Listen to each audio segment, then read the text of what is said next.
ایک چھوٹا سا اینیکڈوٹ میں پیش کر دوں کہ نیشنل شپنگ کارپوریشن ہماری سن 64 میں نیشنل شپنگ کارپوریشن کی بنیاد رکھی گئی. 10 روپے کا شیئر بکا. اچھا ہماری اماں نے شیئر خریدے. اس زمانے میں اس کو ان کو اتنی وہ تھی کہ انہوں نے کہا کہ بھائی یہ نیشنل شپنگ کارپوریشن کے شیئر خریدنے ہیں. تو انہوں نے شیئر خریدے اور وہ 10 روپے کے شیئر 70-72 روپے تک گئے. ان کی بعد میں پتہ چلا کہ ساری جو کمائی تھی نا وہ ایسٹ ویسٹ ٹریڈ سے تھی، کیونکہ وہ جو یہ کیپٹیو ٹریڈ تھی نا، اور وہاں سے جوٹ اٹھانا یہاں لانا اور یہاں سے ٹریڈ تھی چاول کی اور چاول کی بہت ساری مسن کی، چاول کی، پیپر کی. یس جیسے ہی ایسٹ پاکستان الگ ہوا وہ 72 روپے کے شیئر 4 روپے پہ آ گئے. اتنی ٹریڈ تھی ایسٹ پاکستان میں، ایسٹ پاکستان ویسٹ پاکستان میں، کہ ایک پوری 12-13 جہاز تھے. ہاں ایسے ہی. اور اس کے بعد پرائیویٹ بھی شپنگ تھی نا. ہاں پرائیویٹ شپنگ بھی تھی. جنشا والی تھی، جنشا کی تھی، وہ چلتے تھے. پھر وہ پیسنجر چلتی تھی، پیسنجر بھی چلتے تھے. کیا سفینہ عرب اور سفینہ چار تھے، یہ لوگ ہم بھی آتے تھے آج پہ بھی اوشن انڈورنس اوشن. تو آپ بنگلہ دیش والے کیا ہسٹری پڑھتے ہیں جو ان کی مطالعہ ہے بنگلہ دیش ہسٹری میں بہت خراب چیزیں کچھ بتائیے کہ وہاں پہ کیا نہیں بہت خراب. وہ پڑھتے ہیں کہ 47 تک کامن پڑھتے ہیں یا وہ ڈفرینٹ ہے ان کا؟ شروع ہوتا ان کا لبریشن سے سے پہلے سے جو 60 تو بھی تو تھا. وہاں بھی نصاب بدلتا رہتا ہے جیسے حکومت بدلے. نہیں وہ ان میں یہ سلیبس میں لکھا ہوا ہے کہ پاکستان ایک مطلب ان کو نہیں ان کے سلیبس یہ نہیں ہے. جن لوگوں نے جن کو پتہ ہے وہ جانتے ہیں، اسکول میں نہیں پڑھا. اب کی جو قوم ہے جو ابھی کے ان کے ریئیکشن کرکٹ میچ پڑھا میرا خیال ہے 71 سے شروع کرتے ہیں وہ لوگ. میری عرض یہ کہ جیسے ہمیں انہوں نے پڑھایا ہی نہیں تو ہمیں سافٹ کارنر ہے کیونکہ ہمیں پتہ ہی نہیں اتنا پڑھایا ہی پتہ ہی نہیں. ان کی جو قوم ہے کیا وہ اتنی انرجی ان میں ٹھوسی گئی ہے کہ نہیں یہ برے ہیں یہ دشمن ہیں کہ وہ بھی نارمل ہی ہے؟ نہیں اس میں برے سب لوگوں کے لیے نہیں ہے، اچھے بھی سب لوگوں کے لیے نہیں ہے. کیونکہ جو بھی وہ آرمی کے جو وہاں رول ہوا ہے نا وہ تو نیگیٹو ایسے چھوڑا گیا کافی. اب وہ حقیقت نہیں ہے پھر بھی، لیکن اس میں پروپیگنڈا ہے اتنا کہ اس کو لوگوں نے اس میں نصاب میں شامل کر لیا. نصاب میں شامل ہے کہ آرمی نے کیا کیا کہ ہوا پاکستان شامل کے جنگ خلاف. آزادی شامل جنگ آزادی کا حقیقت کیا تھی ویسے اس کی؟ حقیقت کہ بتانا تھا یہ ہے کہ یہ آپ بالکل ایک دم نہیں کہتے کچھ نہیں ہوا، یہ بھی نہیں غلط ہے. بہت زیادہ ہوا یہ بھی لیکن ہوا. جیسے اب وہاں کہا جاتا ہے قتل و غارت ہے، ریپ ہے.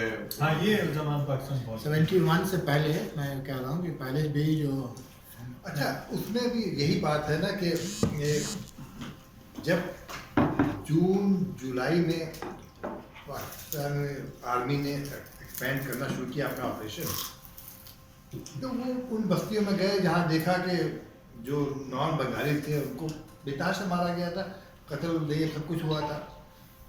تو ایک یہ ریئیکشن تھا جنرل تھی.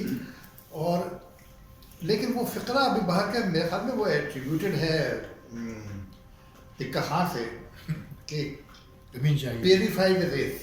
یہ بھی سنا ہے. یہ ہے. میں کہتے ہیں ہمیں زمین چاہیے، بنگالی ہی چاہیے. ہاں اچھا یہ بھی کہا گیا تھا.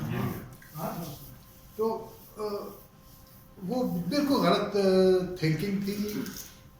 بات کر چلو